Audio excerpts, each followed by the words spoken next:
আসসালামু আলাইকুম। আমি জুবাইর মাহমুদ ইফাত, অধ্যয়নরত ঢাকা বিশ্ববিদ্যালয়ের আইন বিভাগে। আজকে চলে এলাম আরও একটি নতুন ভিডিও নিয়ে। আমাদের রিভিশন ক্লাসগুলোর মধ্যে আজকে আমরা পড়ব সিভিক্সের প্রথম অধ্যায়ের তৃতীয় চ্যাপ্টারটি, যেটা আমাদের শর্ট সিলেবাসের মধ্যে আছে। এর আগে আমরা পড়েছিলাম প্রথম অধ্যায়ের প্রথম চ্যাপ্টারটি। যদি তোমরা সেটি না দেখে থাকো তাহলে অবশ্যই এখন সেই চ্যাপ্টারটি দেখে আসো প্লে লিস্ট থেকে। তাহলে শুরু করা যাক আজকের আমাদের তৃতীয় চ্যাপ্টারটি। তো এই চ্যাপ্টারটি মূলত হচ্ছে আমাদের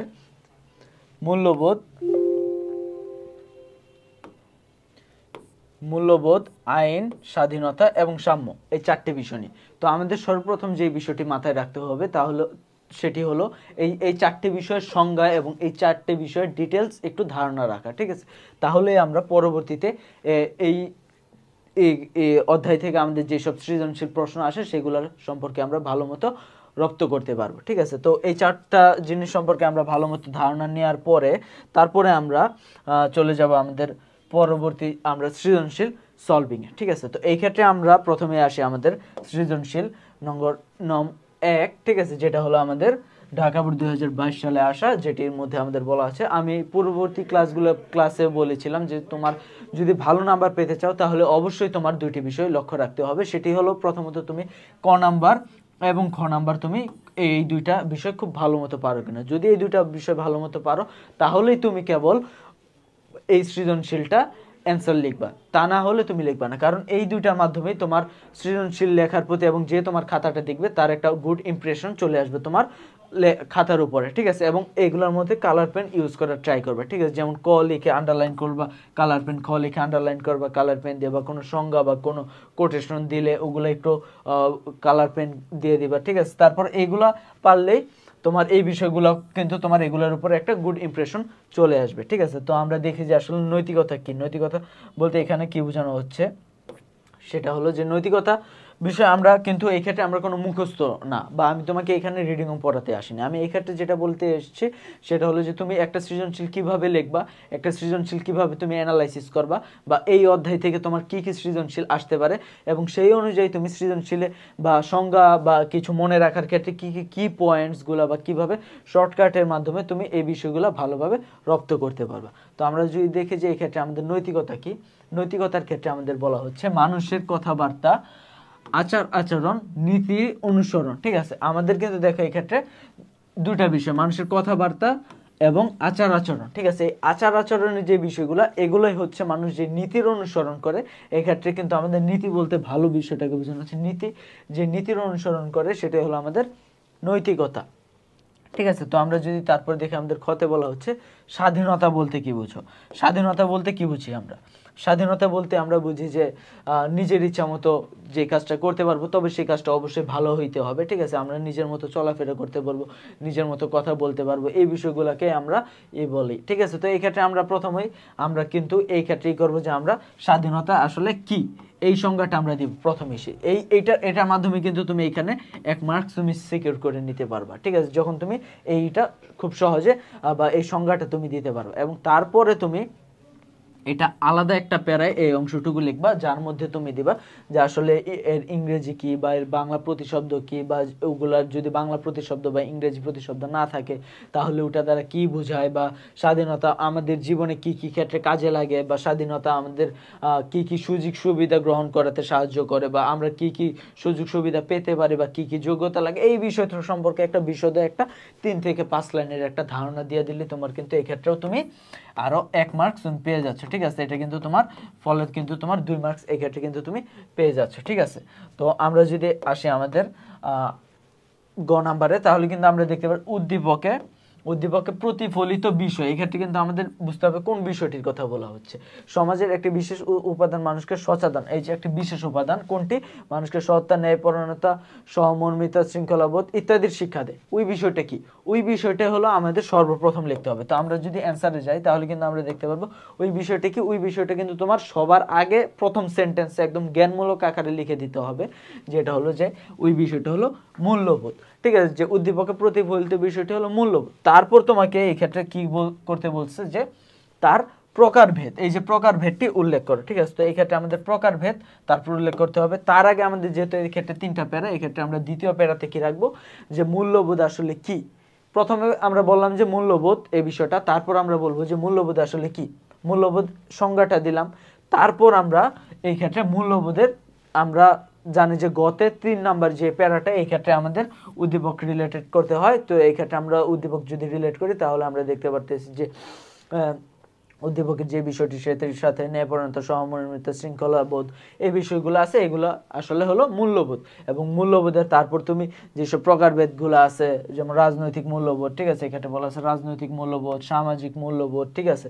তারপর এই ক্ষেত্রে আমাদের আরো যে মূল্যবোধগুলো এই ক্ষেত্রে আছে, ঠিক আছে, গণতান্ত্রিক মূল্যবোধ, এই রকম মূল্যবোধগুলো তুমি দিয়ে তুমি ওগুলো এই করে দিবে। তবে ভালোই হবে যে এইভাবে তুমি ডাইরেক্ট এক প্যারায় না দিয়ে তুমি এই ক্ষেত্রে লেখলে, এটা তুমি 1 নাম্বার দিলা, 1 নাম্বার দিয়ে তারপর তুমি এটা তুমি এইভাবে দুইটা আন্ডারলাইন করে দিলা, গণতান্ত্রিক মূল্যবোধ, তারপর লিখলা তুমি 2 দিয়ে লিখলা সামাজিক মূল্যবোধ, দুইটা আন্ডারলাইন করে তারপর এগুলো ধরো তুমি সম্পূর্ণ ইউজটা তুমি নীল কালির করলা, ঠিক আছে, বা আকাশি কালার করলা। তারপর তুমি এই ক্ষেত্রে এই 3 দিলা, এই ক্ষেত্রে তুমি আকাশি কালার ব্যবহার করলা, এইভাবে তারপর তুমি গণতান্ত্রিক মূল্যবোধটা কি সংজ্ঞা দিলা, একটু উদাহরণ দিলা, সামাজিক মূল্যবোধ কি একটু উদাহরণ দিলা, রাজনৈতিক মূল্যবোধ কি একটু উদাহরণ দিলা।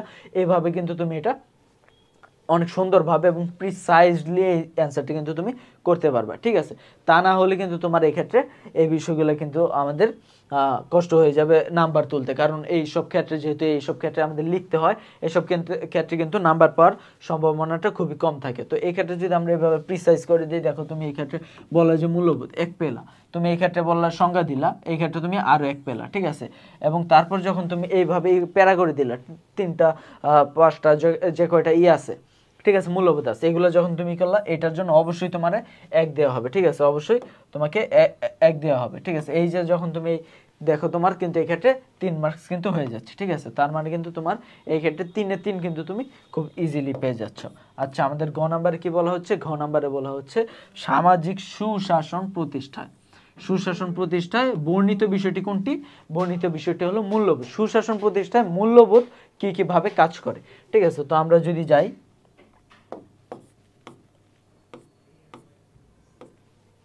দেখো এই ক্ষেত্রে বলা হচ্ছে তোমার সুশাসন প্রতিষ্ঠায়, ঠিক আছে, বর্ণিত বিষয়টি তথা মূল্যবোধের গুরুত্ব অপরিসীম, এই বিষয়টা দিলা তোমার একটা দিলা, ঠিক আছে। এটার মাধ্যমে কিন্তু তুমি 1 মার্কস পেয়ে যাবে। এটারে বলা হয় নরমালি বাংলা ভাষায় তোমার এই বিষয়টা হলো তোমার টপিক সেন্টেন্স। আমরা যদি ইংরেজিতে প্যারাগ্রাফ লিখতে যাই তাহলে কিন্তু আমরা সাধারণত যে বিষয়গুলো করতে হয়, ঠিক আছে। যেমন তোমার যদি বলা হলো যে ট্রাফিক জ্যাম কি, সেক্ষেত্রে তুমি যদি লেখো যে traffic jam is a jam, ঠিক আছে, যেখানে ভেহিকেলগুলো লড়ে বা ভেহিকেলগুলো চলে না কিংবা তোমার স্ট্যান্ড স্টিল হয়ে থাকে, ঠিক আছে, এই বিষয়গুলো কিন্তু তুমি যদি বলো, এটা হলো আমাদের টিপিক্যাল রাইটিং। বাট তুমি যদি এইভাবে লেখো যে traffic jam is a jam which is a biggest problem in Bangladesh, ঠিক আছে, এই বিষয়গুলোকে বলা হয় টপিক সেন্টেন্স। মানে এই বিষয়টা তুমি প্রথম বলে দিলা প্রবলেম ক্রিয়েট করে, তারপর কিভাবে প্রবলেম ক্রিয়েট করে ওই বিষয়গুলো তুমি একটা ধারণা দিলে। ঠিক একইভাবে এই ক্ষেত্রে তুমি বললা যে মূল্যবোধের গুরুত্ব অপরিসীম, তারপর কিভাবে অপরিসীম তুমি এই ক্ষেত্রে তারপর সংজ্ঞা দিলা, গণতন্ত্রের সংজ্ঞা দিলা, সুশাসনের সংজ্ঞা দিলা, তারপরের প্যারায় তুমি বললা যে উদ্দীপকের সাথে কিভাবে মিলে, তারপরের প্যারায় তুমি এই ক্ষেত্রে বললা যে এই ক্ষেত্রে আমাদের আরো কি গুরুত্ব যে অপরিসীম, কিভাবে অপরিসীম, এই বিষয়গুলো তুমি তুলে ধরলা। এই বিষয়গুলো যদি তুমি তুলে ধরো তাহলে কিন্তু তোমার এই ক্ষেত্রে মার্কস কাটার কোনো জায়গা নেই, ঠিক আছে। এই ক্ষেত্রে তোমাকে সর্বনিম্ন তোমাকে এই ক্ষেত্রে 3 দিবে, কারণ এর নিচে তোমাকে দেওয়ার স্কোপ নেই। শুধুমাত্র 10-এ 10 দিবে না, এই কারণে বলবে যে অনেক বাড়ায় মার্কস, এই জন্যই তোমাকে এই ক্ষেত্রে এটাই 3 দেবে, আর বাকিগুলো তুমি তো 6 পেয়ে যাচ্ছ, ঠিক আছে। 6 আর 3 এই ক্ষেত্রে কিন্তু তোমার 9 হয়ে যাচ্ছে ইজিলি। তারপর আমরা যদি দেখি ঢাকা বোর্ড 2022, এক্ষেত্রে বলা হচ্ছে আমাদের অধিকার কাকে বলে। আমরা প্রথমে এই কোশ্চেনগুলো করব। অধিকার কাকে বলে? রাজনৈতিক অধিকার বলতে কি বোঝায়, ঠিক আছে। এই দুইটা বিষয় আমরা যদি আগে দেখি তাহলে আমরা বুঝতে পারি অধিকার কি। আমরা কি পয়েন্ট বের করি, যদি অধিকার হলো রাষ্ট্র কর্তৃক স্বীকৃত হইতে হবে, এটা প্রথমত। তারপর দ্বিতীয়ত হইলো কিছু সুযোগ সুবিধা, রাষ্ট্র কর্তৃক স্বীকৃত সুযোগ সুবিধা, যার মাধ্যমে কি ঘটে, নাগরিকের ব্যক্তিত্বের বিকাশ। এই 3টা বিষয় তোমার মনে রাখলে হবে যে রাষ্ট্র কর্তৃক স্বীকৃত সুযোগ সুবিধা এবং নাগরিকের ব্যক্তিত্বের বিকাশ ঘটায়, ঠিক আছে। এই 3টা যখন তুমি করতে পারবা, বুঝতে পারবা, তখনই কিন্তু তোমার এটা হলো অধিকার। রাজনৈতিক অধিকার কি? রাজনৈতিক অধিকার হলো রাষ্ট্র কর্তৃক স্বীকৃত তোমার রাজনৈতিক সুযোগ সুবিধা। এই ক্ষেত্রে তোমার যেমন বলে দিল না, যে জেনারেলাইজ করে দিল যে কতগুলো সুযোগ সুবিধা, এই ক্ষেত্রে বলবা যে রাজনৈতিক সুযোগ সুবিধা, সামাজিক ক্ষেত্রে সামাজিক সুযোগ সুবিধা যার ভোগের মাধ্যমে নাগরিকের ব্যক্তিত্বের বিকাশ ঘটে, এবং তারপর আর কিছু এডিশনাল নোটস তুমি দিয়ে দিলে হবে 3 থেকে 5 লাইন, এটার জন্য তোমার ফুল মার্কস তুমি পেয়ে যাবে, ঠিক আছে এই ক্ষেত্রে। তারপর আমরা যদি দেখি, আমাদের এই ক্ষেত্রে বলা হচ্ছে অতীতে স্বর্গরাজ্য রাষ্ট্রটিতে কৃষ্ণাঙ্গ জনগোষ্ঠীর যেসব সাম্য থেকে বঞ্চিত ছিল সেগুলো উল্লেখ করো, ঠিক আছে। তাহলে এই ক্ষেত্রে আমাদের স্বর্গরাজ্যটা কি ছিল? স্বর্গরাজ্য রাষ্ট্রে এক সময় বর্ণবাদ প্রথা চালু ছিল, এই যে বর্ণবাদ। তারপর বলে শ্বেতাঙ্গরা সকল সুযোগ সুবিধা ভোগ করলেও ব্যবসা বাণিজ্য বা বিভিন্ন ক্ষেত্রে কৃষ্ণাঙ্গদের সমান সুযোগ ছিল না, ঠিক আছে, এই বিষয়টা বলা হলো। তাহলে এটা আমাদের কি? এটার মাধ্যমে আমাদের যেসব সাম্য থেকে বঞ্চিত, ঠিক আছে, আমরা তো কোন সব সাম্য থেকে বঞ্চিত এটা বের করব, ঠিক আছে। তো এর আগে আমাদের প্রথমে এই ক্ষেত্রে তোমার বলতে হবে যে সাম্য কি, ঠিক আছে, বা তোমার এই ক্ষেত্রে বলতে হবে যে কোন ধরনের সাম্য। এই ক্ষেত্রে আমাদের বলতে হবে যে সামাজিক সাম্য, ঠিক আছে, সামাজিক সাম্য থেকে বঞ্চিত ছিল। এখন তুমি তারপরে এই ক্ষেত্রে ব্যাখ্যা করবা যে সামাজিক সাম্য কি, তুমি ব্যাখ্যা করলে সামাজিক সাম্য কি, এবং তারপর তুমি এই ক্ষেত্রে বললা যে উদ্দীপকে বলা আছে এইভাবে আমাদের কৃষ্ণাঙ্গদের করা হয়েছিল, ঠিক আছে, হেয় প্রতিপন্ন করা হয়েছিল, এবং সামাজিক সাম্যবোধও আমাদের মেনলি এই বিষয়গুলো, ঠিক আছে। এগুলো যখন তুমি বলবা তখন কিন্তু তোমার এই ক্ষেত্রে তোমার তারপর বলবা যে এইভাবে এটার সাথে যেহেতু মিলে যাচ্ছে, তার ফলে আমরা বলতে পারি যে এটা আমাদের সামাজিক সাম্যকে নির্দেশ করে। খুবই ইজিলি কিন্তু সলভ হয়ে যাবে বিষয়গুলো। তারপর ঘতে বলছে আমাদের, দেখো ঘতে বলছে সুশাসন ও গণতান্ত্রিক মূল্যবোধ প্রতিষ্ঠায় সাম্যের ভূমিকা অপরিসীম। এই ক্ষেত্রে দেখো তুমি সুশাসন ও গণতান্ত্রিক মূল্যবোধ, দুই ধরনের মূল্যবোধের এক্ষেত্রে আমাদের সুশাসন একটা বিষয় এবং গণতান্ত্রিক মূল্যবোধ একটা বিষয়, এবং এগুলা প্রতিষ্ঠায় কোন বিষয়টার কথা বলা হচ্ছে? সাম্যে। এখন সাম্য কিন্তু আমাদের কয়েক ধরনের সাম্য, যেগুলো আমরা অতীতে দেখে আসছি বা পড়ে আসছি, যে সামাজিক সাম্য, গণতান্ত্রিক সাম্য, রাজনৈতিক সাম্য, ঠিক আছে, অর্থনৈতিক সাম্য, এরকম, ঠিক আছে, প্রাতিষ্ঠানিক সাম্য, এই ধরনের সাম্যগুলা আমরা ব্যাখ্যা করব কিভাবে। প্রথমে আমরা আনবো সুশাসন কি, তারপর বলবো গণতান্ত্রিক মূল্যবোধ কি, তারপর আমরা দ্বিতীয় প্যারায় গিয়ে আমরা বললাম সুশাসন এবং গণতান্ত্রিক প্রতিষ্ঠায় সাম্যের ভূমিকা অপরিসীম, ঠিক আছে, এই বিষয়গুলো তুলে ধরে তারপর ওইটা একটু ব্যাখ্যা করলাম, ঠিক আছে। তারপর ব্যাখ্যা করার পরে তারপর আমরা রিলেট করব যে সাম্য কত প্রকার আমরা দিলাম, ঠিক আছে, যে সাম্য এই প্রকার, ঠিক আছে। এবং তারপর বলার পরে তুমি বললা যে সুশাসন গণতান্ত্রিক মূল্যবোধ প্রতিষ্ঠায় সামাজিক সাম্যের ভূমিকা, সুশাসন গণতান্ত্রিক মূল্যবোধ প্রতিষ্ঠায় রাজনৈতিক সাম্যের ভূমিকা, সুশাসন গণতান্ত্রিক মূল্যবোধ প্রতিষ্ঠায় প্রাতিষ্ঠানিক সাম্যের ভূমিকা। এভাবে তুমি 3টা 4টা তুমি যখন করে দিবা তখন কিন্তু তোমার এটা একদম প্রিসাইজলি অ্যান্সার হয়ে যাবে, ঠিক আছে। এটা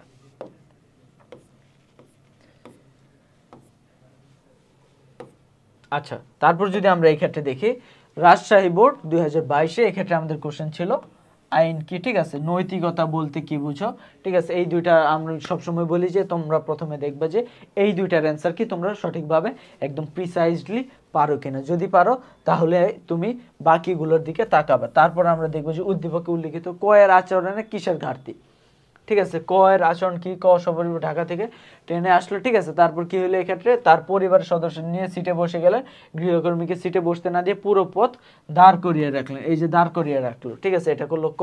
এবং খ কি করলো? খ করলো আমাদের এক্ষেত্রে একজন বৃদ্ধ লোক ট্রেনের সিট না পাওয়ায় খ সিট ছেড়ে দিল, খ সিট ছেড়ে দিল।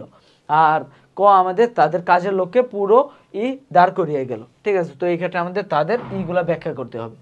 প্রথমত আমরা যদি যাই আইন কি, আইন হচ্ছে সমাজ কর্তৃক স্বীকৃত, রাষ্ট্র কর্তৃক স্বীকৃত, যা মানুষের বাহ্যিক আচরণ নিয়ন্ত্রণ করে। প্রথমত হলো আমাদের এটা বাহ্যিক আচরণকে নিয়ন্ত্রণ করবে, ঠিক আছে। তুমি স্বাধীন, বাট তুমি যা খুশি তাই করতে পারবে না এই ক্ষেত্রে, ঠিক আছে। তুমি এই ক্ষেত্রে মনে করো আমাদের কিছু নর্মস আছে, সোশ্যাল নর্মস, যেগুলো আমাদের মেনে চলতে হয়। তুমি এই ক্ষেত্রে চাইলে তুমি যে কোনো কিছু করতে পারবে না, ঠিক আছে। এই বিষয়গুলা যেমন তুমি চাইলে তোমার ইচ্ছা তুমি স্বাধীন দেশ তুমি রাস্তার ডান দিক দিয়ে গাড়ি চালালা, ঠিক আছে, এটা তুমি পারবা না। বা তোমার মন চাইলো যে আমার এখন ভালো লাগতেছে না, আমি একজনের মেরে ফেলবো, এগুলো তুমি পারবা না। এগুলোর ক্ষেত্রে আমাদের আইন আছে, এগুলোর ক্ষেত্রে আমাদের সামাজিকভাবে স্বীকৃত হইতে হবে এবং রাষ্ট্র কর্তৃক অনুমোদিত বা স্বীকৃত হইতে হবে। সমাজ এবং রাষ্ট্র যেটাকে মেনে নিছে, হ্যাঁ, যে তুমি গাড়ি চালাইতে পারবা, তুমি স্বাধীন দেশ, তুমি 18 বছর হইলে তুমি লাইসেন্স করে গাড়ি চালাতে পারবে, বাট তোমার এটা বাম দিক দিয়ে চালাইতে হবে, তুমি ডান দিক দিয়ে চালাইতে পারবে না। কারণ তা না হলে একটা সমাজে কোলাহল বেঁধে যায়, ঠিক আছে? দেখা যাবে যে সবাই যে দিক দিয়ে ইচ্ছা সেই দিক দিয়ে চালাবে, এবং তার ফলে কিন্তু আমাদের কোনো থাকলো না, কোনো কি বলে শৃঙ্খলা থাকবে না। এর জন্য কিন্তু আমাদের এগুলোই হচ্ছে আইন, যেগুলো সমাজ এবং রাষ্ট্র কর্তৃক নিয়ন্ত্রিত, যেগুলো আমাদের মানুষের বাহ্যিক আচরণকে নিয়ন্ত্রণ করে, ঠিক আছে? তারপরে এই ক্ষেত্রে নৈতিকতা বলতে কি বোঝাচ্ছে? নৈতিকতা বলতে বোঝায় মানুষের বিবেকবোধ, ন্যায় নীতি তথা মূল্যবোধের উপর ভিত্তি করে। বলতে বোঝায় কি? মানুষের বিবেকবোধ থাকবে, ন্যায় নীতি থাকবে, মূল্যবোধ থাকবে, এর উপর ভিত্তি করে সুষ্ঠু বিধানের সমষ্টি, ঠিক আছে? বিধিনিষেধের যেসব সমষ্টি, ঠিক আছে, এগুলো হলো আমাদের নৈতিকতা।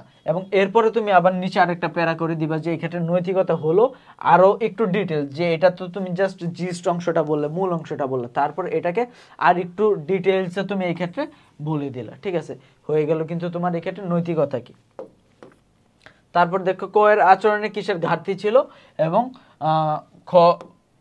ক্ষয়ের আচরণ সুষ্ঠু সমাজ পালনে কতটা ভূমিকা পালন করে। আমরা যদি গ দেখি, গতে কিসের অভাব ছিল? গতে আমাদের অভাব ছিল আচরণের সাম্যের ঘাটতি, এই যে সামাজিক সাম্যের ঘাটতি ছিল, ঠিক আছে? সাম্য, এবং যেটা হলো সামাজিক সাম্য। তারপর তুমি বললা যে সাম্য বলতে কি বোঝায়, সামাজিক সাম্য বলতে কি বোঝায়, উদ্দীপকের যে কাজটা করলো এটা সামাজিক সাম্যের পরিপন্থী ছিল কি না, ঠিক আছে? তারপর বললা যে হ্যাঁ, আমরা বুঝতে পারি যে সামাজিক সাম্যর সংজ্ঞা থেকে বুঝতে পারি যে না, এই বিষয়গুলো এগুলা ছিল, ঘাটতি ছিল, অতএব আমরা বুঝতে পারি যে এটা সামাজিক সাম্য এই ক্ষেত্রে বঞ্চিত হয়েছিল, ঠিক আছে? এই বিষয়গুলো তুমি করতে পারো। তারপর বলতেছে উদ্দীপকে ক্ষয়ের আচরণ সুষ্ঠু সমাজ গঠনে কতটা ভূমিকা পালন করবে বলে তুমি মনে করো, ঠিক আছে? তো এই ক্ষেত্রে আমরা যেটা দেখবো সেটা হলো ক্ষয়ের আচরণ কি ছিল? নৈতিক মূল্যবোধ প্রকাশ পেয়েছিল, ঠিক আছে? এই ক্ষেত্রে আমাদের নৈতিক মূল্যবোধ প্রকাশ পেয়েছিল, ঠিক আছে? তো এই ক্ষেত্রে আমাদের গুরুত্বপূর্ণ ভূমিকা পালন করবে কিনা এটা কিন্তু আমাদের জিজ্ঞেস করেছিল। তো আমরা এই ক্ষেত্রে বলবো যে হ্যাঁ, আমাদের এই ক্ষেত্রে গুরুত্বপূর্ণ ভূমিকা পালন করবে বলে আমি মনে করি। এটা বলার পরে তুমি তারপর বলো যে আসলে নৈতিক মূল্যবোধ কি, এটা তুমি সংজ্ঞা দিলা, ঠিক আছে? তারপর তুমি গতে 3 নাম্বার প্যারায় এসে তুমি বলা যে আসলে উদ্দীপকে কি কি ঘটেছিল, যে সে আসলে করে দিল, একটা মানুষ আসার পরে তাকে সিট ছেড়ে দিল, বৃদ্ধ বয়স্ক ছিল, তার এই মনে হলো, ঠিক আছে? তারপর আমরা তো নৈতিক মূল্যবোধের সংজ্ঞা অলরেডি দিয়েছি, তো তারপর আমরা করতে পারবো 4 নাম্বারে আমরা কম্পেয়ার করবো যে হ্যাঁ, এটা আমাদের ইসের সাথে মিলে যায়, যে আমাদের নৈতিক মূল্যবোধ আর এই নৈতিক মূল্যবোধের সাথে এই বিষয়গুলো আমাদের এগুলো মিলে যায়, অতএব আমরা বলতে পারি যে এটা এই ক্ষেত্রে আমাদের নৈতিক মূল্যবোধ প্রকাশ পেয়েছিল। তারপর দেখো এই ক্ষেত্রে আমাদের বলতেছে রাজশাহী বোর্ড 2022 এই ক্ষেত্রে বললো যে একটা কোশ্চেন মার্ক দিয়ে আছে, এই ক্ষেত্রে আমাদের কিছু বিষয় দিয়ে আছে, বিচারকের রায়, বিজ্ঞানসম্মত আলোচনা, আইনসভা, প্রথা, ধর্ম, ন্যায়বোধ, এই 6টা বিষয় দেওয়া আছে, ঠিক আছে? আর আমাদের এই ক্ষেত্রে কোশ্চেন আসলো যে নৈতিকতা কি, আমাদের প্রিভিয়াসলি এই কোশ্চেনটা এসেছে। তারপর বললো যে মানুষ আইন মান্য করে না কেন, মানুষ কেন আইন মানে না, ঠিক আছে? এটা তারপর বললো যে প্রশ্নবোধক স্থানে তোমার পাঠ্যপুস্তকের কোন বিষয়টি আসলো, ঠিক আছে? এবং তারপর বললো যে উদ্দীপকের প্রশ্নবোধক স্থানে ইঙ্গিতপূর্ণ বিষয়টি নাগরিকের স্বাধীনতা রক্ষায় অন্যতম ভূমিকা পালন করে, ঠিক আছে? অন্যতম যে ভূমিকা পালন করে এটা তুমি বিশ্লেষণ করো। তো এই ক্ষেত্রে দেখো আমাদের প্রথমে বললো যে নৈতিকতা কি, আমরা এটা দেখেছি অলরেডি। তারপর আমাদের বললো যে এক্ষেত্রে মানুষের আইন মান্য করে কেন, ঠিক আছে? আইন কেন মান্য করে, আইন মান্য করার ক্ষেত্রে আমাদের প্রথমত আমরা বললাম যে আইন মান্য করে, কিন্তু এই ক্ষেত্রে আমরা আরেকটু ভালো হবে যে কেন আইন মান্য করে, যেহেতু এই কোশ্চেনটা করা হয়েছে, এই জন্য আমরা এই ক্ষেত্রে যদি বলি যে কেন, কি কারণে আইন মান্য করে, ওই বিষয়টা যদি আমরা একটু তুলে ধরি, ঠিক আছে? যেমন তোমার রাষ্ট্র আইন ভঙ্গকারীদের বিরুদ্ধে শাস্তি প্রদানের বিধান রয়েছে, বা আইন ভঙ্গের পরিণতি সম্পর্কে মানুষ সচেতনতা, এই অংশটা কিন্তু তুমি শুরুতে দিতে পারো, ঠিক আছে? এটা কিন্তু তুমি শুরুতে দিয়ে, এবং এই যে বাকি যে অংশগুলো আছে এগুলো তুমি দ্বিতীয় প্যারাতে দাও, তাহলে কিন্তু তোমার অ্যান্সারটা আর একটু বেশি ভালো হবে, ঠিক আছে? যে তুমি কি ভাবে আইনকে উদ্বুদ্ধ, আমাদের শাস্তি সম্পর্কে মানুষকে সচেতনতা, বা এইসব বিষয়গুলো যখন তুমি তুলে ধরবা, একদম প্রিসাইজড অ্যান্সার দিয়ে দিলা, তখন কিন্তু তোমার একটা টিচারের তোমার খাতার প্রতি একটা ভালো মনোভাব আসবে। তারপর বলছে যে এক্ষেত্রে উদ্দীপকের প্রশ্নবোধক স্থানে কি বসবে। তো প্রশ্নবোধক স্থানে কি বসবে আমরা দেখি। প্রশ্নবোধক স্থানে বসবে হলো আইন, ঠিক আছে। এই ক্ষেত্রে দেখো আইন বসলো। তো আমরা দেখো তারপর আইন কি, তুমি এই ক্ষেত্রে দিবা দ্বিতীয় প্যারাতে দিবা তুমি আইন কি, ঠিক আছে। এই ক্ষেত্রে কি আছে সেটার চেয়ে বড় বিষয় যে এই ক্ষেত্রে তুমি আসলে আইন কি, আমি যেভাবে বলছি সেভাবে তুমি বই থেকে বের করে, কারণ এগুলো তোমার মুখস্থ করলে কোনো লাভ নেই, কারণ এগুলো তো তোমার কোনো ইসে আসবে না, এগুলো তো কেউ বলে দেয় না যে না এগুলোই তোর কোশ্চেনে আসবে তুই এগুলোই দিবি, ঠিক আছে, এরকম কিছু না। বা তোমার পরীক্ষার হলেও এরকম স্কুলের পরীক্ষা বা কলেজের পরীক্ষা এরকম কোনো কেউ দিতে পারবে না। তো এইটার মূল বিষয়টা হলো তুমি কতটুকু বুঝতে পারো বা তোমার কি কি বিষয় দিতে হবে এই বিষয়টা তুমি আসলে বুঝতে পারো কিনা। যদি এটা বুঝতে পারো তাহলেই তুমি সফল হবা, ঠিক আছে।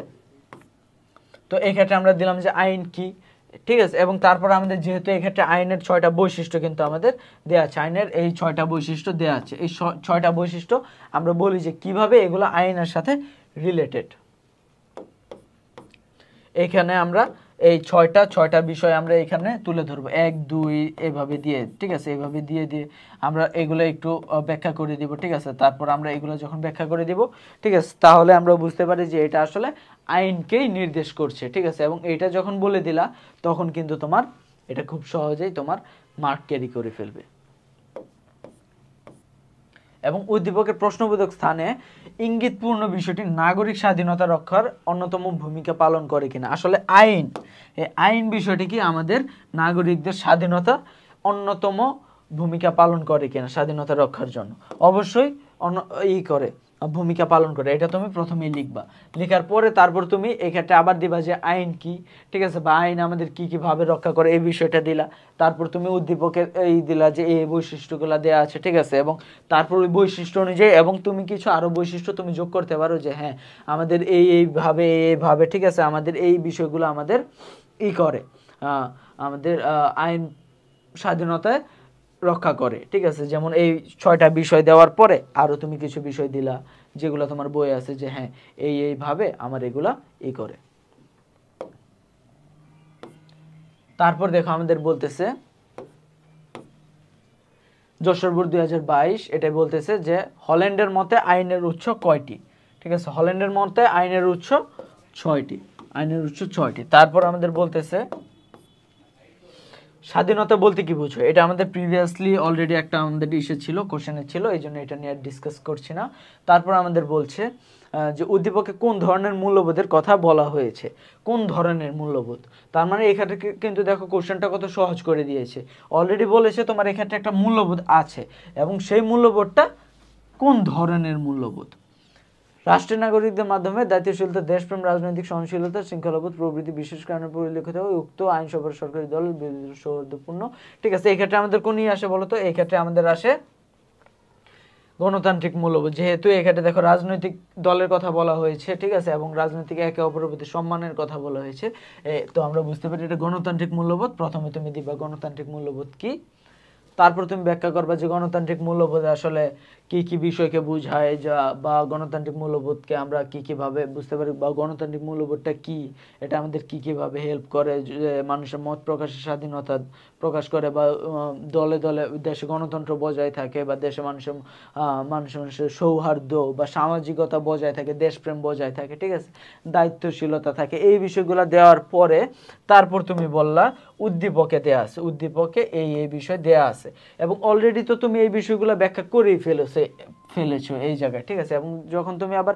উদ্দীপকটা এখানে তোলার পরে তুমি বললা যে অতএব আমরা বুঝতে পারি যেহেতু এটার সাথে এটা একটা রিলেটেড আছে, তাহলে আমরা বুঝতে পারি যে এই ক্ষেত্রে গণতান্ত্রিক মূল্যবোধের কথাই বলা আছে, ঠিক আছে। এবং তারপর আমাদের দেখো সুশাসন প্রতিষ্ঠায় উল্লেখিত মূল্যবোধের গুরুত্ব কতটুকু, ঠিক আছে। সুশাসন প্রতিষ্ঠায় উল্লেখিত মূল্যবোধের গুরুত্ব কতটুকু এটা যদি তুমি দাও,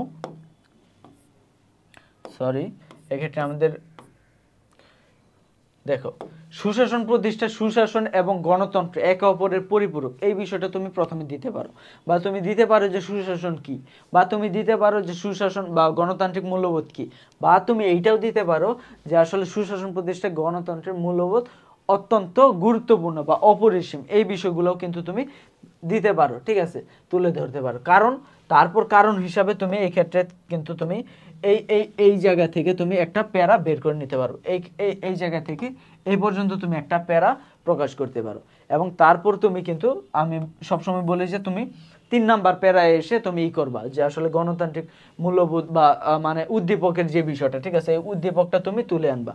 উদ্দীপকটা তুলে আনার পরে তারপর তুমি এটা আবার ব্যাখ্যা করবা, ঠিক আছে, যে গণতান্ত্রিক মূল্যবোধ এই, ঠিক আছে, তারপর উদ্দীপকে এই গণতান্ত্রিক মূল্যবোধ কি করা হয়েছে, ঠিক আছে, তারপর বললো যে গণতান্ত্রিক মূল্যবোধ সুশাসন প্রতিষ্ঠা এইভাবে আমাদের কাজে লাগে, বা এইভাবে আমাদের সরকার ব্যবস্থা বা এই বিষয়গুলো তুলে ধরার পরে তারপর তুমি বললা যে কনক্লুশন দিলা যে আলোচনা শেষে বলা যায় একটি রাষ্ট্রে সুশাসন তখনই প্রতিষ্ঠা লাভ করে যখন নারী পুরুষের অংশগ্রহণ নিশ্চিত, বা এই যে বিষয়গুলো জবাবদিহিতা, স্বচ্ছতা, অংশগ্রহণ নিশ্চিত, এইগুলো আসলে কি, এগুলো হলো গণতান্ত্রিক মূল্যবোধকে বোঝানো হয়। তার মানে আমরা কিন্তু বুঝতে পারি যে সুশাসন প্রতিষ্ঠায় গণতান্ত্রিক মূল্যবোধের ভূমিকা অপরিসীম। আচ্ছা, এক্ষেত্রে আমাদের যশোর বোর্ড 2022 এই কোশ্চেনটি যদি আমরা অ্যানালাইসিস করি, ঠিক আছে, তাহলে আমরা দেখতে পারবো যে এক্ষেত্রে আমাদের বলা হচ্ছে আইন মানুষের কোন ধরনের আচরণকে নিয়ন্ত্রণ করে, কোন ধরনের। তারপর অর্থনৈতিক সাম্য কি, আমি কিন্তু ক্লাসের শুরুতে একটা কথা বলে দিয়েছি যে আসলে অর্থনৈতিক সাম্যটা কি, বা সাম্যের যে সংজ্ঞাগুলো, মূল্যবোধের সংজ্ঞাগুলো, স্বাধীনতার সংজ্ঞাগুলো, ঠিক আছে, এই সংজ্ঞাগুলো কিন্তু তোমার অবশ্যই মুখস্থ করতে হবে, ঠিক আছে। এবং তাহলে এগুলোর মধ্যে যে গণতান্ত্রিক মূল্যবোধ বা বিভিন্ন ধরনের সাম্য বা বিভিন্ন ধরনের মূল্যবোধ, বিভিন্ন ধরনের স্বাধীনতা, এই বিষয়গুলো কিন্তু তোমার মাথায় রাখতে হবে, ঠিক আছে। তো আমরা বললাম যে এক্ষেত্রে অর্থনৈতিক সাম্য কি, এক্ষেত্রে বললাম, ঠিক আছে। তারপর তুমি এটার পরে তোমার গেল, তারপর আমাদের দেখো গতে বলতেছে যে আর কখনোই ক এবং খ না পারলে গ এবং ঘতে যাবা না। এই ক্ষেত্রে আমাদের উদ্দীপকের আলোকে জনাব আতিকুর রহমান নারীদের কি ধরনের স্বাধীনতার কথা বলা হচ্ছে। জনাব আতিকুর রহমান একজন মানবাধিকার আইনজীবী, নারী ও শিশু অধিকার রক্ষায় তিনি বিশেষভাবে আইনি সহায়তা দিয়ে থাকেন, নারী ও শিশুদের সমান মজুরি ও কর্ম পরিবেশ। এক্ষেত্রে আমাদের কোন ধরনের সাম্যের কথা বলা হচ্ছে, এক্ষেত্রে আমাদের বলা হচ্ছে আমাদের অর্থনৈতিক স্বাধীনতার কথা কিন্তু এক্ষেত্রে আমাদের বলা হচ্ছে। তো অর্থনৈতিক স্বাধীনতা কি, কিভাবে বুঝলাম আমরা, তো আমরা তারপর অর্থনৈতিক স্বাধীনতা দেওয়ার পর অর্থনৈতিক স্বাধীনতা কি দিলাম। অর্থনৈতিক স্বাধীনতা হচ্ছে ব্যক্তির মেধা যোগ্যতা অনুসারে কর্মসংস্থান ও অর্থ উপার্জনের মাধ্যমে দৈনন্দিন অভাব অনিশ্চয়তা যে বিষয়গুলো, এইগুলো হচ্ছে অর্থনৈতিক সাম্য, ঠিক আছে। এবং তারপর তুমি অর্থনৈতিক সাম্যের পরে এক্ষেত্রে তুমি বলবা যে উদ্দীপকে, এই যে আমাদের উদ্দীপকে কি কি বিষয় বলা হয়েছে। এবং একটা জিনিস মনে রাখবা, উদ্দীপক কখনোই হুবহু তুলে দেওয়ার দরকার নেই। তুমি তো উদ্দীপকটা পড়েছো এবং উদ্দীপকটা থেকে তুমি আসলে কি বুঝেছো, যে জনাব আতিকুর রহমান, ঠিক আছে, নারীদের এবং শিশুদের অর্থনৈতিক সাম্য নিয়ে কাজ করে বা নারী ও শিশুদের অর্থনৈতিক স্বাধীনতা নিয়ে কাজ করে, এই বিষয়গুলো তুমি তোমার মতো গুছিয়ে লাগবে। এটার দরকার নেই যে তোমার পেজ ভরার জন্য তুমি একদম ফাটাই দিলা, ঠিক আছে, সবকিছু ভরে ফেললা, এটা দিয়ে তোমার কোনো কাজ হবে না, ঠিক আছে। তো এটা তুমি উদ্দীপকটা তোমার মতো তুলবা, এবং তোমার মতো তোলার পরে তুমি এইটার সাথে এই যে লিখলে যে অর্থনৈতিক স্বাধীনতা, এই অর্থনৈতিক স্বাধীনতার সাথে এই উদ্দীপকটা আসলে কি ভাবে মিল যায়, এটা তুমি ব্যাখ্যা করবে। এবং ব্যাখ্যা করার পরে তুমি বলবা যে আমরা বুঝতে পারি যে এটা আসলে অর্থনৈতিক স্বাধীনতাকে বোঝানো হয়েছে, ঠিক আছে, প্যারা দিয়ে বলে দিলাম। তারপর বলতেছে উল্লিখিত স্বাধীনতা নিশ্চিত করলে সাম্য প্রতিষ্ঠা হবে।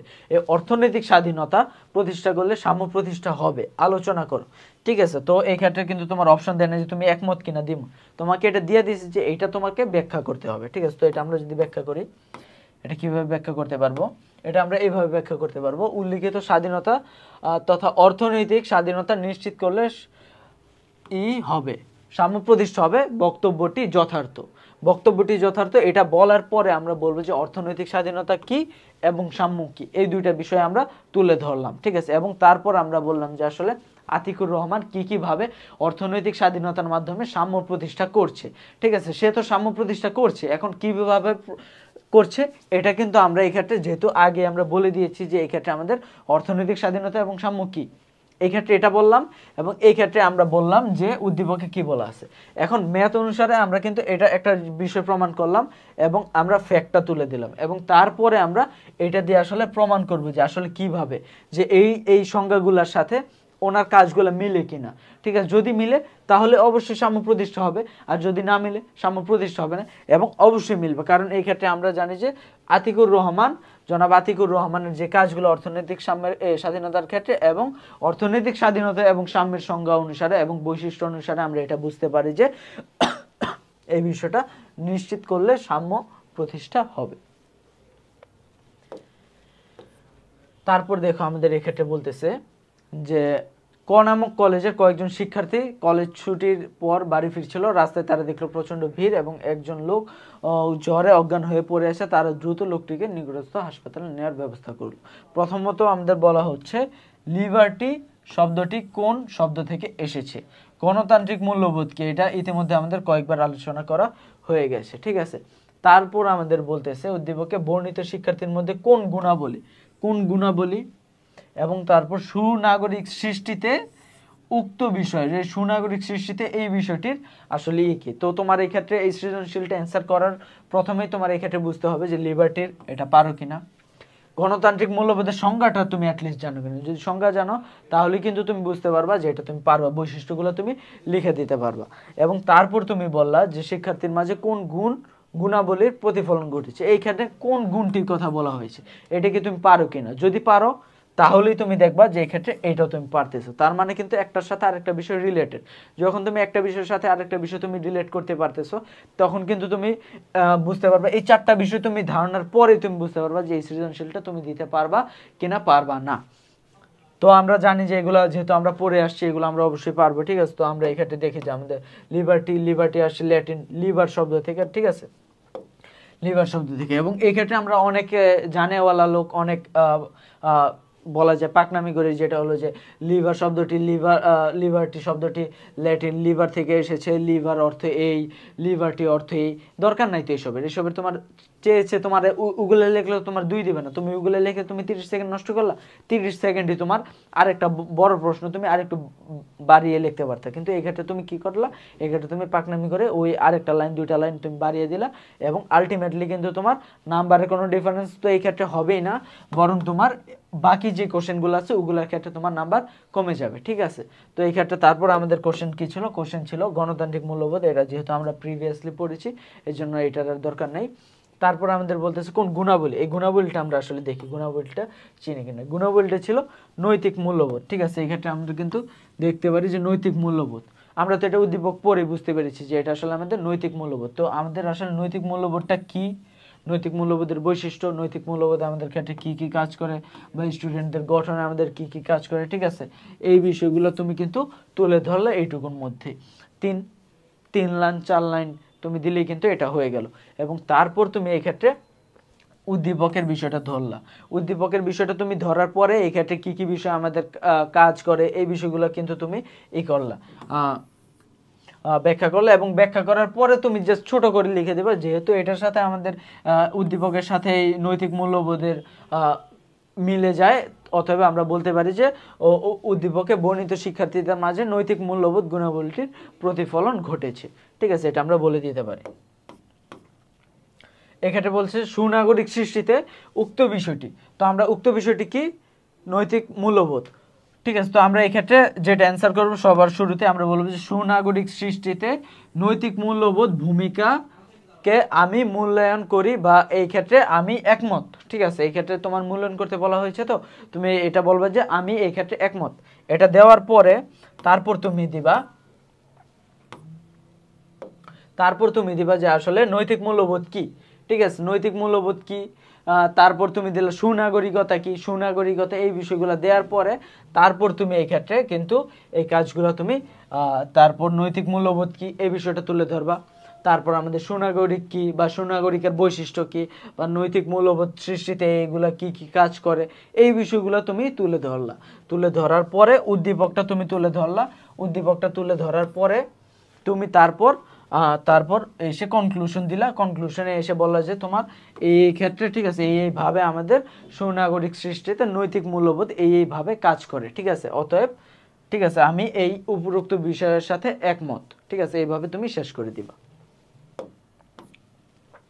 তারপর আমাদের বলতেছে কুমিল্লা বোর্ড 2022-এ বলতেছে প্রথা কি, প্রথা কি, আইন ও স্বাধীনতার সম্পর্ক, আইন ও স্বাধীনতার সম্পর্ক। তারপর বলতেছে উদ্দীপকে কোন উৎসের আইনের কোন উৎস এবং উল্লিখিত উৎস ছাড়াও আইনের আরো অন্যান্য উৎস। তার মানে তোমার 4টা বিষয় জানতে হবে। প্রথা কি 1 নাম্বার বিষয়, ঠিক আছে। তারপর জানতে হবে যে তোমার আইন ও স্বাধীনতার সম্পর্ক, আইন এবং স্বাধীনতা কি, এই দুইটার সংজ্ঞা কিন্তু তোমার জানতে হবে, তখনই তুমি এই দুইটার সম্পর্ক ব্যাখ্যা করতে পারবে। তারপর তোমার কোন উৎসের কথা বলা হচ্ছে এই বিষয়টা তোমার জানতে হবে, এবং অন্যান্য উৎস এই বিষয়টাও তোমার জানতে হবে। এই 4টা বিষয় জানার পরে কিন্তু তুমি ভাববা যে এটা তুমি অ্যান্সার করবা কি অ্যান্সার করবা না, ঠিক আছে। যদি তুমি জানো তবে অ্যান্সার করবা, আর না জানলে স্কিপ। তো প্রথা কি? প্রথা আমরা দেখি এই ক্ষেত্রে প্রথা কি। প্রথা হচ্ছে সুদীর্ঘকাল, এই যে একটা বিষয় সুদীর্ঘকাল, এই বিষয়টা কিন্তু আমাদের লাগবে প্রথা হওয়ার জন্য। প্রচলিত রীতিনীতির সমষ্টি। দেখো এই দুইটা কি কিওয়ার্ড তুমি মনে রাখছো, আর কিছু ই করার দরকার। আমি একবার পড়লাম না, সুদীর্ঘকাল ধরে সমাজের প্রচলিত রীতিনীতি, ঠিক আছে। আমি এটা আমার কিন্তু মাথায় ঢুকে গেছে যে সুদীর্ঘকাল ধরে সমাজে চলমান যেসব রীতিনীতি, এটাই হলো আমাদের প্রথা, ঠিক আছে। এই বিষয়টা কিন্তু আর আলাদা করে কিছু পড়ার নেই, এবং তোমার এইভাবে পড়তে হবে না সুদীর্ঘকাল ধরে সমাজের প্রচলিত মূল্যবোধে রীতিনীতির সৃষ্টি হলো প্রথা, এইভাবে পড়ার দরকার নেই। তুমি জাস্ট কিওয়ার্ডগুলো মনে রাখবে। কিওয়ার্ড মনে রাখলে তোমার ডেফিনেশন তুমি নিজেই তোমার নিজের মতো বানাই দিতে পারবা, ঠিক আছে।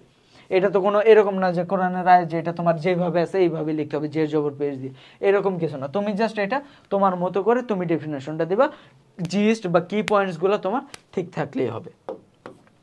তারপর আমাদের বলতেছে আইন এবং স্বাধীনতার সম্পর্ক, ঠিক আছে। এই ক্ষেত্রে আমাদের আইন ও স্বাধীনতার সম্পর্ক, তুমি এই যে একটা ভালোই দিছে যে এবং ইসের জন্য সবার প্রথমেই তোমার আইন ও স্বাধীনতার রক্ষক, ঠিক আছে, এই বিষয়টা তুলে ধরছে। তবে এইটা দেওয়ার পরে তুমি এই ক্ষেত্রে দিবা আইন কি, ঠিক আছে। তারপর তুমি দিলা দুইয়ে দিলা হলো স্বাধীনতা কি, এই বিষয়গুলো দিলা।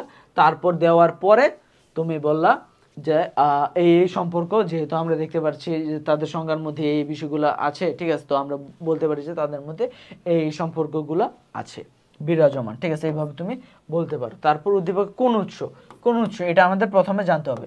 উৎসটা হলো আমাদের বিচারকের রায়। এই যে আইনের কোন উৎসটির কথা বলা হয়েছে, বিচারকের রায়। আমরা যদি উদ্দীপকটা দেখি, উদ্দীপকটা দেখলে আমরা রিলেট করতে পারবো। জামিল হাসান উচ্চ বিদ্যালয় একজন বিচারক, আদালতে একটি জটিল মামলার রায় প্রদান করতে গিয়ে বিদ্যমান আইনে কোনো সমাধান না পেয়ে নিজের প্রজ্ঞা এবং বিবেক বুদ্ধি বিচার কার্য সম্পাদন করে। এই যে তো এই ক্ষেত্রে সে আসলে একজন বিচারক, এবং তার কাজটা ছিল আসলে কি জটিল মামলা রায় প্রদান করে, এই যে বিচারকের রায় প্রদান করা, ঠিক আছে। এই বিষয়টা কিন্তু তার এই ক্ষেত্রে ছিল, ঠিক আছে। ফলে একটা নতুন আইনের সৃষ্টি হয়। তাহলে এই উৎসটা কোনটা? এই উৎসটা হলো আমাদের বিচারকের রায়, ঠিক আছে। এই বিচারকের রায় এটা কিন্তু আইনের একটা উৎস, ঠিক আছে। তো এই উৎসটাই বলা হচ্ছে। তো বিচারকের রায় এটা আমরা কখন দেই, ঠিক আছে, যখন দেখা যায় যে আমাদের আর কোনো থাকে না, যে কোনো স্ট্যাটুটরি ল বা রাষ্ট্রীয় আইন বা পূর্ববর্তী কোনো কেস এই ধরনের নাই, ঠিক আছে। তখন যখন দেখা যাচ্ছে যে ওই বিষয় নিয়ে, তখন বিচারক নিজের প্রজ্ঞা বুদ্ধি খাটিয়ে একটা রায় দিবে, ঠিক আছে, যেটা চেক অ্যান্ড ব্যালেন্স হয়, ঠিক আছে। যাদের পক্ষে বিপক্ষে দেবে তাদের জন্য একটা সহনীয় পর্যায়ে থাকে, এবং সেই বিষয়টা দিবে, ঠিক আছে। এগুলো হলো বিচারকের রায়, ঠিক আছে, গুরুত্বপূর্ণ উৎস। তারপর বিচারকের রায় কী কীভাবে দেওয়া হয় এটা বললা। তারপর বললা যে উদ্দীপকে দেখা যায় জামিল হাসান একজন বিচারক, সে রায় না থাকার কারণে কোনো জটিল মামলা, ঠিক আছে, আইনে কোনো সমাধান না পেয়ে তারপর সে প্রজ্ঞা বুদ্ধি বিবেচনা করে বিচার কার্য সম্পাদন করে, এবং আমরা পূর্ববর্তী আলোচনায় যেটা এখানে করেছে সেই অনুযায়ী বলবা যে কোনো জায়গায় না থাকলে যেহেতু করে, তার মানে আমরা বুঝতে পারি যে এটা বিচারকের রায়কেই নির্দেশ করছে। শেষ। তারপর আমরা যদি যাই ঘতে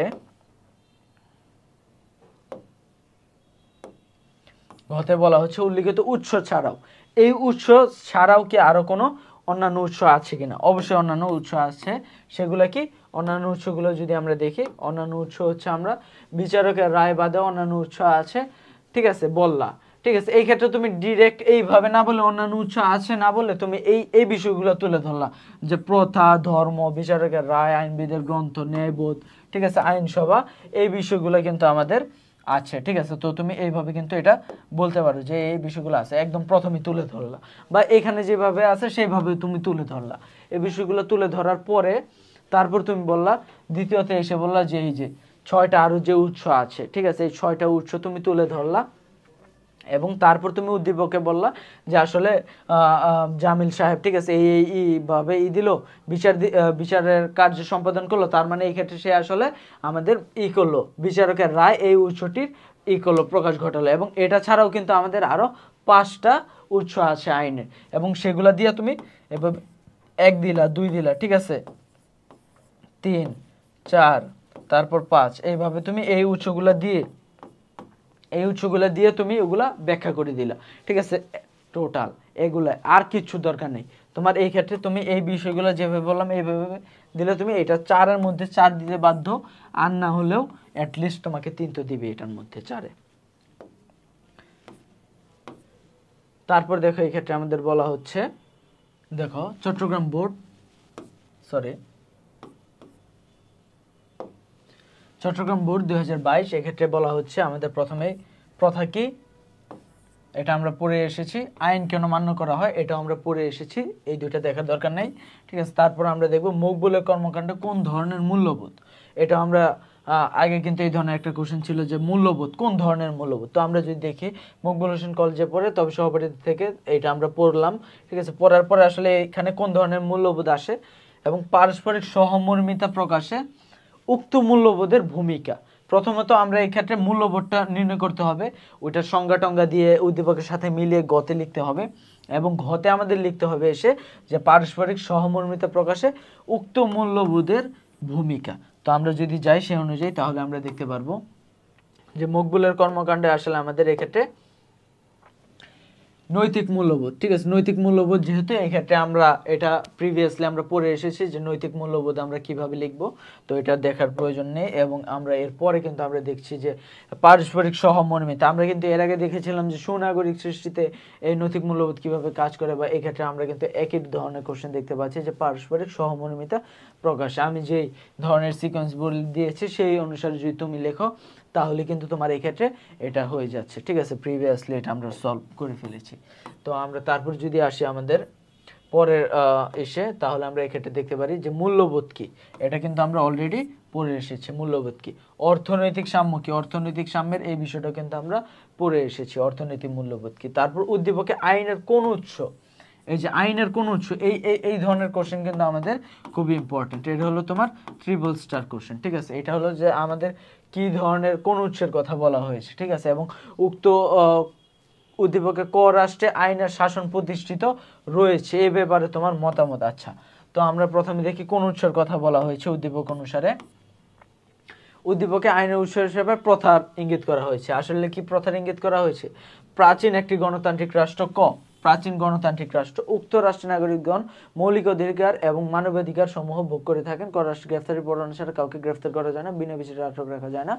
দীর্ঘদিনের চর্চা এবং অভ্যাস, এই যে আইন দীর্ঘদিনের চর্চা এবং অভ্যাস, এই বিষয়টা থেকে কিন্তু আমরা বুঝতে পারি এটা হলো প্রথা, আর কিছুর দরকার নেই। যেহেতু আমরা প্রথার মেন বৈশিষ্ট্যই হচ্ছে যে এটা দীর্ঘদিনের চর্চা এবং অভ্যাসের বিষয়, তার মানে এটা হলো আমাদের তোমার প্রথা ঠিক আছে। প্রথা আমরা এটা বলতে পারি। তারপর তুমি এই ক্ষেত্রে বলবা যে প্রথা কি, তারপর বললো যে উদ্দীপকে আমাদের উল্লেখিত আছে এই বৈশিষ্ট্য, এবং আমরা জানি যে প্রথার এই বৈশিষ্ট্যটা থাকে সুপ্রাচীন হইতে হয় বা অনেক দিনের চলমান থাকতে হয়, এই বিষয়গুলো থাকে। তার মানে কিন্তু আমরা এই ক্ষেত্রে বলতে পারবো যে এটা আমাদের আসলে এই ক্ষেত্রে প্রথার কথাই বলা হয়েছে। ঘতে বলছে যে উদ্দীপকে ক রাষ্ট্রে আইনের শাসন প্রতিষ্ঠিত রয়েছে কিনা। পরবর্তীতে আমরা যদি এই ক্ষেত্রে আমরা পড়ি কি বলে এই উদ্দীপকটা পড়ি, পরবর্তীতে আইনসভা ও উক্ত দীর্ঘদিনের রাজনৈতিক আচার আচরণকে বাতিল না করে আইন হিসাবে অনুমোদন দেওয়া হয়েছে। আইনসভা ঠিক আছে, আইনসভা মানে ওই দেশের যে সংসদ ছিল তারা এই দীর্ঘদিনের চর্চা এবং অভ্যাস যেটা মূলত প্রথা সেটাকে তারা বাতিল করে দেয়নি, যেহেতু এটা দীর্ঘদিন ধরে চলে আসছে ঠিক আছে। ধরো দীর্ঘদিন ধরে মানুষ রাস্তার বাম পাশ দিয়ে গাড়ি চালাচ্ছে, এটা একটা দীর্ঘদিনের প্রথা হয়ে গেছে। এখন এটাকে তারা আইন বানিয়ে দিল, যে আগে এটা মানুষ এমনি মান্য করতো কিন্তু এখন এটা আইন করে পাশ করে দেওয়া হলো এবং এখন এটাকে তোমাকে মানতেই হবে ঠিক আছে, এই বিষয়টা বোঝানো হয়েছে। তো দেখো এক্ষেত্রে আইনের শাসন আছে কিনা, আইনের শাসন অবশ্যই আছে। কারণ কি এই ক্ষেত্রে আমাদের তোমার আছে আইনসভা বিষয় আছে, প্রথার বিষয় আছে, এই দেশের রাজনৈতিক স্থিতিশীলতার যে বিষয়গুলো বলা হয়েছে, ঠিক আছে, সেই বিষয়গুলো আছে, ঠিক আছে। আমরা কিন্তু এক্ষেত্রে দেখতে পারি যে নাগরিক মৌলিক ও মানবাধিকার ভোগ করে থাকেন, ঠিক আছে, তাদের অধিকার ভোগ করে থাকেন, তাদের গ্রেফতারি পরোয়ানা ছাড়া গ্রেফতার করা যায় না। এই বিষয়গুলো কিন্তু আমাদের আইনের শাসনেরই এক একটা বৈশিষ্ট্য। তো এই বৈশিষ্ট্যগুলোই কিন্তু তুমি চিহ্নিত করবা যে মৌলিক অধিকার, ঠিক আছে, এগুলা ভোগ করতে পারে, ঠিক আছে। তারপর গ্রেফতারি পরোয়ানা ছাড়া গ্রেফতার করা যায় না, এই বিষয়টা। তারপর দীর্ঘদিনের চর্চা, ওগুলো তোমার আইন করে দিয়েছে। এই সব বৈশিষ্ট্য প্লাস তোমার আইনের শাসন, ঠিক আছে, সুশাসনের আরো কিছু বৈশিষ্ট্য তুমি ওই ক্ষেত্রে তোমার পয়েন্ট পয়েন্ট পয়েন্ট পয়েন্ট করে তোমার করে দিবা, তুলে দিবা। এবং সেই ক্ষেত্রে কিন্তু আমরা এইভাবে পয়েন্ট করে দিয়ে ওগুলো একটু একটু বিশ্লেষণ করে দিবা, দ্যাটস ইট, ঠিক আছে। এইভাবে কিন্তু তোমার এই কোশ্চেনটা খুব সহজেই সলভ হয়ে যাবে এবং কোশ্চেনটাও একটু অ্যান্সারটাও একটু বড় দেখা যাবে, ঠিক আছে, যেহেতু তুমি পয়েন্ট পয়েন্ট করে দিচ্ছ, একটু আলাদা পড়বে এবং টিচারের চোখে এটা পড়তে সুবিধা হবে যে না, এই ছেলেটা এই বিষয়গুলো জানে, এই বিষয়গুলো সে খুব সুন্দর করে তুলে ধরেছে।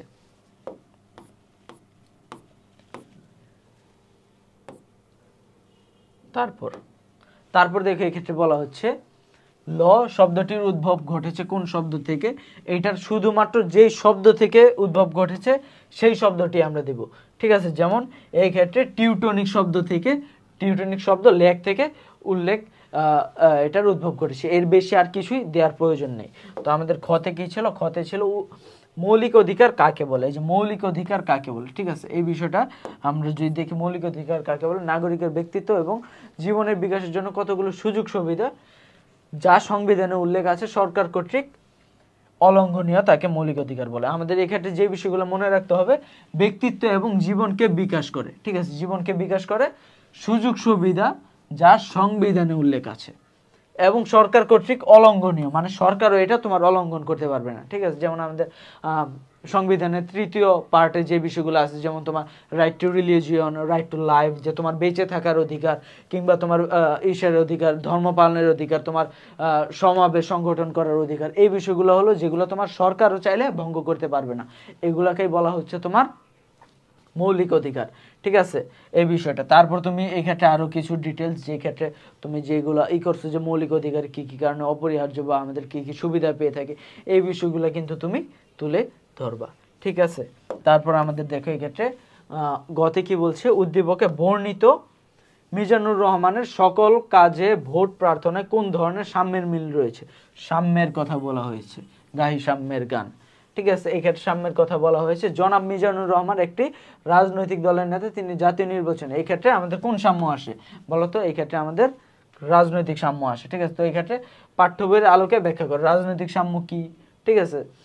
তারপর রাজনৈতিক সাম্য আমরা কি কি ভাবে প্রয়োগ করতে পারি, বা রাজনৈতিক সাম্যের বৈশিষ্ট্যগুলো কি কি, রাজনৈতিক সাম্য কাকে বলে, তারপর আমরা এই ক্ষেত্রে উদ্দীপকে কি কি ভাবে এইটার তুলে ধরা হয়েছে, এই বিষয়গুলা দেওয়ার পরে তারপর বলবো যে এটা আমরা বুঝতে পারি যে এটা আমাদের রাজনৈতিক সাম্যের প্রকাশ ঘটেছে। তারপর দেখো এই ক্ষেত্রে বলা হচ্ছে তিনি নির্বাচনে হেরে যান। তো এই ক্ষেত্রে বলা হচ্ছে সকল ধর্মাবলম্বী লোকের কাছে ভোট প্রার্থনা করেন, কিন্তু তিনি নির্বাচনে হেরে যান এবং পরাজয় মেনে নেন, ঠিক আছে। এই যে তিনি নির্বাচনে হেরে যান, ঠিক আছে, এবং পরাজয়কে যে মেনে নেন, ঠিক আছে, এইটা আসলে কোন ধরনের মূল্যবোধ, এটা কিন্তু আমাদের কোন ধরনের মূল্যবোধ বলতো, এটা কিন্তু আমাদের গণতান্ত্রিক মূল্যবোধ, ঠিক আছে। এটা আমাদের রাজনৈতিক বা গণতান্ত্রিক যেটা বলো এই ধরনের মূল্যবোধ, ঠিক আছে, গণতান্ত্রিক রাষ্ট্রের চিন্তা ভাবনা, ঠিক আছে। রাজনৈতিক মূল্যবোধটা কি, এটা ঠিক কিভাবে ব্যাখ্যা করবা। তারপর উদ্দীপকে কি কি ভাবে রাজনৈতিক মূল্যবোধটা তুলে ধরা হয়েছে, এবং 4 নাম্বার প্যারা এসে, ঠিক আছে, 4 নাম্বার প্যারা এসে এই রাজনৈতিক মূল্যবোধটা আসলে কি কি ভাবে আমাদের মিলে যায় আমাদের উদ্দীপকের সাথে, এই বিষয়গুলোই তুমি শুধুমাত্র এই ক্ষেত্রে ব্যাখ্যা করবে, এর বাইরে আর তোমার পড়ার এই ক্ষেত্রে কিছুই নেই। তারপর আমাদের বলছে এই সৃজনশীলে বলছে আমাদের যে সাম্য কি, আমরা এটার সংজ্ঞা পড়েছি, যেহেতু আমরা এই চ্যাপ্টারটা পড়তে এসেছি অবশ্যই আমরা এই সংজ্ঞাটা পড়ে এসেছি। তারপর আমাদের বলছে জনগণ কেন আইন মেনে চলে, এটা আমাদের প্রিভিয়াসলি কোশ্চেনগুলোতে এই বিষয় তুলে ধরা হয়েছিল। তারপর উদ্দীপকে কি ধরনের, যে ধরনের মূল্যবোধ, যে ধরনের মূল্যবোধ, কোন ধরনের মূল্যবোধ, হিরণ কিরণ 2 ভাই, তারা উচ্চশিক্ষিত বড় চাকরিরত, তাদের বয়স্ক অসুস্থ পিতা বসবাস করেন। একদিন হিরণ তার বৃদ্ধাশ্রমে পাঠিয়ে দিতে, হিরণ কি চাইলো, হিরণ চাইলো বৃদ্ধাশ্রমে পাঠিয়ে দিতে, ঠিক আছে, কিন্তু কিরণ তাতে বাধা দিল, কিরণ তাতে বাধা দিল। এবং এই ক্ষেত্রে আমাদের প্রথমে আনতে হবে কিরণেরটা, কিরণকে, কিরণ যে বাধা দিল, বৃদ্ধ বাবা মাকে বৃদ্ধাশ্রমে পাঠিয়ে দিতে বাধা দিল। আর হিরণ কি করলো, হিরণের কার্যক্রম ছিল সে বৃদ্ধাশ্রমে পাঠিয়ে দিতে চাইলো, এটা কি কল্যাণকর নয়, ঠিক আছে, এটা তোমাকে বিশ্লেষণ করতে হবে। তো এই ক্ষেত্রে আমাদের বলা হচ্ছে যে তোমার নৈতিক মূল্যবোধ, ঠিক আছে, কিরণের বিষয়ের মধ্যে কি, যেহেতু সে তার মা বাবাকে বৃদ্ধাশ্রমে পাঠিয়ে দিতে চায়নি, তার মধ্যে আসলে সে নৈতিক মূল্যবোধের পরিচয় পাওয়া যায়। তারপর বলা যায় নৈতিক মূল্যবোধ কি, নৈতিক মূল্যবোধের ভিত্তি কি, নৈতিক মূল্যবোধের বৈশিষ্ট্য কি, নৈতিক মূল্যবোধ কাকে বলে, এই বিষয়গুলো তুমি দিলা। তারপর দিলা তুমি উদ্দীপকে নৈতিক মূল্যবোধ, এখানে তার তুমি নিজের মতো উদ্দীপকটা বললা যে এই ঘটেছে, ঠিক আছে, এবং তারপর বললা যে কিরণের এমন পদক্ষেপের মাধ্যমে নৈতিক মূল্যবোধের প্রকাশ ঘটেছে, ঠিক আছে, উচিত অনুচিত এইসবের উৎস হলো নৈতিক মূল্যবোধ। এইভাবে তুমি এইভাবে লিখলা, লেখার পরে তারপর বললা যে যেহেতু আমরা বুঝতে পারি যে এইটার সাথে এই নৈতিক মূল্যবোধের সাথে কিরণের কার্যক্রমগুলা খুব সহজেই মিলে যায়, অতএব আমরা বলতে পারি যে আসলে এটা নৈতিক মূল্যবোধই ছিল। এবং তারপর আমাদের যে হিরণের কার্যক্রমগুলো ছিল, যেটা আসলে নৈতিক মূল্যবোধের পরিপন্থী, এটা সমাজের জন্য যে কল্যাণকর নয়, এটা বিশ্লেষণ করতে বলছে, ঠিক আছে। তো তুমি প্রথমে বলবা যে উদ্দীপকে হিরণের কার্যক্রম সমাজের জন্য কল্যাণকর নয়, এই মতের সাথে আমি একমত, ঠিক আছে, এটা তুমি প্রথমে বললা, ঠিক আছে, এটা তুমি বললা। বলার পরে তুমি বললা যে আসলে নৈতিক মূল্যবোধ কি, নৈতিক মূল্যবোধের উৎস কি, নৈতিক মূল্যবোধের বৈশিষ্ট্য কি। তারপর বললা যে আসলে উদ্দীপকে হিরণ কি কি কার্যক্রম করলো এবং এইটার ফলে সামাজিক কিভাবে মূল্যবোধের অবক্ষয় হয়, সামাজিক মূল্যবোধের কিভাবে আমাদের ধস নামে, ঠিক আছে, এই বিষয়গুলো তুমি এই ক্ষেত্রে বললা। বলার পরে তোমার এই ক্ষেত্রে তুমি তারপর এই ক্ষেত্রে সুন্দর মতো তুমি করে দিতে পারবা, ব্যাখ্যা করে দিতে পারবা যে আসলে এইভাবে আমাদের এটা তোমার সমাজের জন্য অকল্যাণকর, বা এটা আমাদের সমাজের জন্য কাম্য নয়, সমাজে যে এইভাবে চলতে পারে না, এই বিষয়গুলো তুমি তখন এইভাবে সুন্দর করে ব্যাখ্যা করবা। তারপর আমাদের বলছে আইন কি, আইন কি আমরা জানি, যেহেতু এই চ্যাপ্টারের মধ্যে আইনের নামটা আছে, আইন আমরা অবশ্যই কি সেটা আমরা পড়ে এসেছি। তারপর বলছে যে এই ক্ষেত্রে স্বাধীনতা এবং সাম্যের মধ্যে সম্পর্ক কি, এই ক্ষেত্রে আমরা বলবো যে স্বাধীনতা সাম্যের মধ্যে সম্পর্কের আগে আমরা তাদের সংজ্ঞাগুলো দিব, সংজ্ঞাগুলো দেওয়ার পরে আমরা তাদের ওই সংজ্ঞাগুলো বিশ্লেষণ করে তারপর আমরা বলবো যে এইভাবে এটার সাথে এটার সম্পর্ক আছে, ঠিক আছে। যেটা এই ক্ষেত্রে আমাদের যদি দেখে এই ক্ষেত্রে বলছে যে স্বাধীনতা সাম্যের মধ্যে দেহ এবং প্রাণের এই ধরনের তুমি রূপক অর্থ, রূপক উপকরণ, রূপক এক্সাম্পলগুলো ইউজ করতে পারো, যে দেহ এবং প্রাণের সম্পর্ক বিদ্যমান, যেমন আমাদের রাজনৈতিক, অর্থনৈতিক, সামাজিক এইসব ক্ষেত্রে স্বাধীনতা ব্যতীত সাম্য ভিত্তিক সমাজ গঠন করা যায়, এই নানা বিষয়গুলো তুমি উল্লেখ করতে পারো।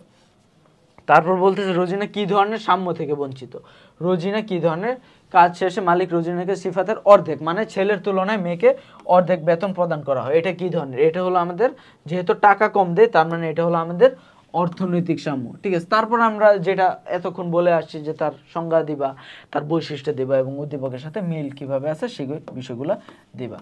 এবং তারপর ঘতে বলা হলো উদ্দীপকে বর্ণিত মালিকের শেষোক্ত বক্তব্যের সাথে তুমি একমত কিনা। শেষোক্ত বক্তব্য কি ছিল, শেষোক্ত বক্তব্য ছিল মালিক সমান মজুরি দিতে অস্বীকার করেন, বলেন নারীর মজুরি কখনো পুরুষের সমান হতে পারে না, এই কথাটা বললো, ঠিক আছে। এটা বলার পরে তুমি এই ক্ষেত্রে বলে তুমি কি এটার সাথে একমত কিনা, অবশ্যই তুমি বলবা যে না আমি এটার সাথে একমত না, প্রথমে তুমি এটা দিলা এবং কেন একমত না তারপর দিলা যে আসলে সে কোন কোন নৈতিক মূল্যবোধ থেকে, কোন কোন নৈতিক মূল্যবোধ থেকে উদ্দীপকে কি ঘটলো, কোন কোন নৈতিক মূল্যবোধের অবক্ষয় ঘটলো, কোন কোন নৈতিক মূল্যবোধের সংজ্ঞা, ওই নৈতিক মূল্যবোধের সংজ্ঞাটা দিলা।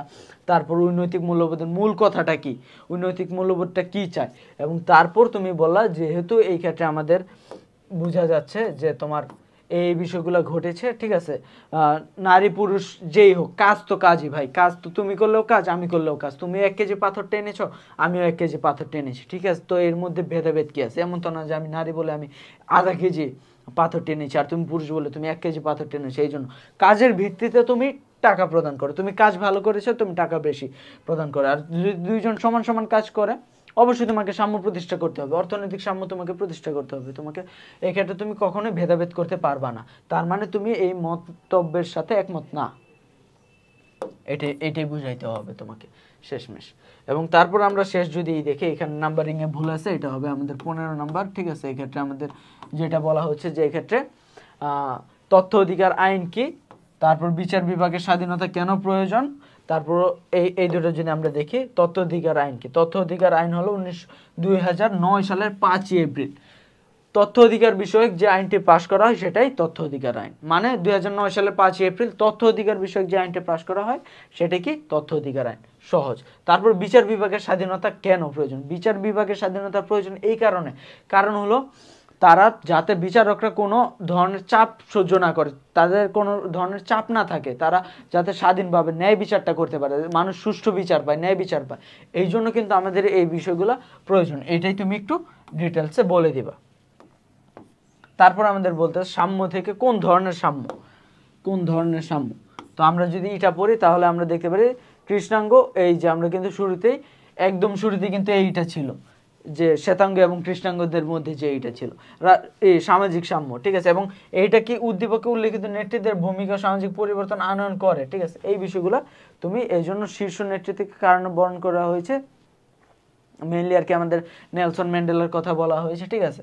তো এই ক্ষেত্রে আমাদের উদ্দীপকে উল্লেখিত নেতৃত্বের ভূমিকা সমাজ ও রাষ্ট্রে যে পরিবর্তন আনয়ন করে, ঠিক আছে, যে পরিবর্তনগুলো আনয়ন করেছিল, যে রেস ডিসক্রিমিনেশন মানে কালো এবং সাদার মধ্যে, কিংবা খাটো লম্বার মধ্যে যেসব এই থাকে ভেদাভেদ থাকে, এগুলা আসলে তুমি নিজের মতো মূল্যায়ন করবে এবং বইয়ের আলোকে তুমি সাম্যের এইগুলা দিয়ে বা মূল্যবোধের বিষয়গুলো দিয়ে, আইন দিয়ে, তারপর কি ভাবে এগুলোই করে, এই বিষয়গুলো তুমি এই ক্ষেত্রে মূল্যায়ন করে দিবে এবং উদ্দীপকের বিষয়গুলো তুলে ধরবা, তাহলেই তোমার হয়ে যাবে। এবং সেই সাথে আজকে আমাদের এই ক্লাসটি এখানে সমাপ্ত করছি এবং আশা করছি তোমরা বুঝতে পেরেছো। না বুঝে থাকলে কমেন্ট করো এবং আমি রিপ্লাই দেওয়ার চেষ্টা করব, এবং পরবর্তী ক্লাসগুলো পেতে এভাবে আমাদের সাথে যুক্ত থাকো। ধন্যবাদ।